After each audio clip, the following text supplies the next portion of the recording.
Gandipet mandal Narsing village 298 survey number ఉన్న గ్రేవాడ్ ఇది.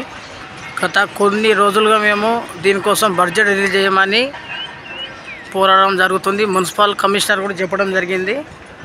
2022 ఆగస్టు 5 తారీఖు రాత్రి వర్షాలు పడినప్పుడు వచ్చి దౌర్జన్యంగా ఇక్కడ గోడ కట్టిన తర్వాత కూడా వీళ్ళు వాసేవాళ్ళుగా లోపలికి వచ్చి గోడ గులగొట్టుకొని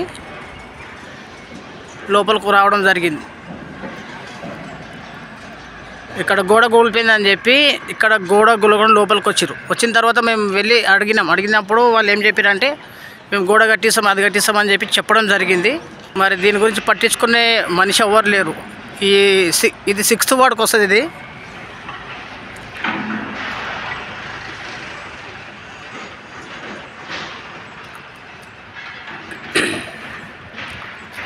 సిక్స్త్ వార్డ్ కౌన్సిలర్ పత్తి శ్రీకాంతరావు.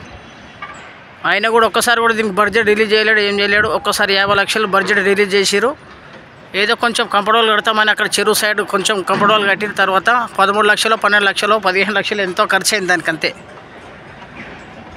దాని తర్వాత మిగతా అమౌంట్ మరి ఎక్కడ పోయిందని అడగనీక పోతే నెక్స్ట్ ఆయన డి సార్ ఉన్నాడు కదా, ఆయన ఏం చెప్పిండంటే ఈసారి ₹1 కోటి రిలీజ్ చేద్దాం, ₹1 కోటి పెడదాం అవి అని చెప్పి చెప్పడం జరుగుతుంది.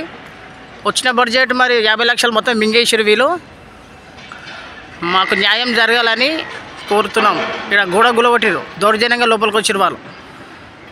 ఇది కట్టిస్తామని చెప్పి ఇప్పటిదాకా కట్టేయలేరు. దీని చుట్టూ ప్రహారీ కూడా కట్టించమని మేము రిక్వెస్ట్ చేసాం. 2022 ఆగస్టు 5 తారీఖు ఆ రోజు నుంచి పోరాటం జరుగుతుంది. ఇది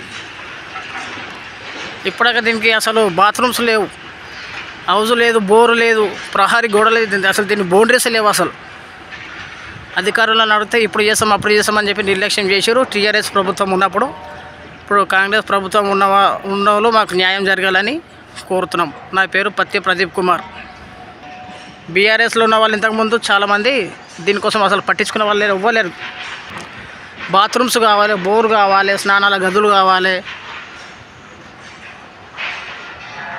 మనుషులు కష్టం చేసేటప్పుడు నిలబడికి షెడ్స్ కావాలి. షెడ్లు కూడా లేవు, అసలు షెడ్లు లేవు, ఏం లేవు. బాత్రూమ్స్ కూడా సరిగ్గా లేవు. బోర్డు కూడా ఫెయిల్ అయిపోయినాయి. ఇక్కడ ఏపీచ్చారు కానీ బోర్డు కూడా ఫెయిల్ అయిపోయినాయి. కౌన్సిలర్ కూడా పట్టించుకోవట్లేదు దీని గురించి.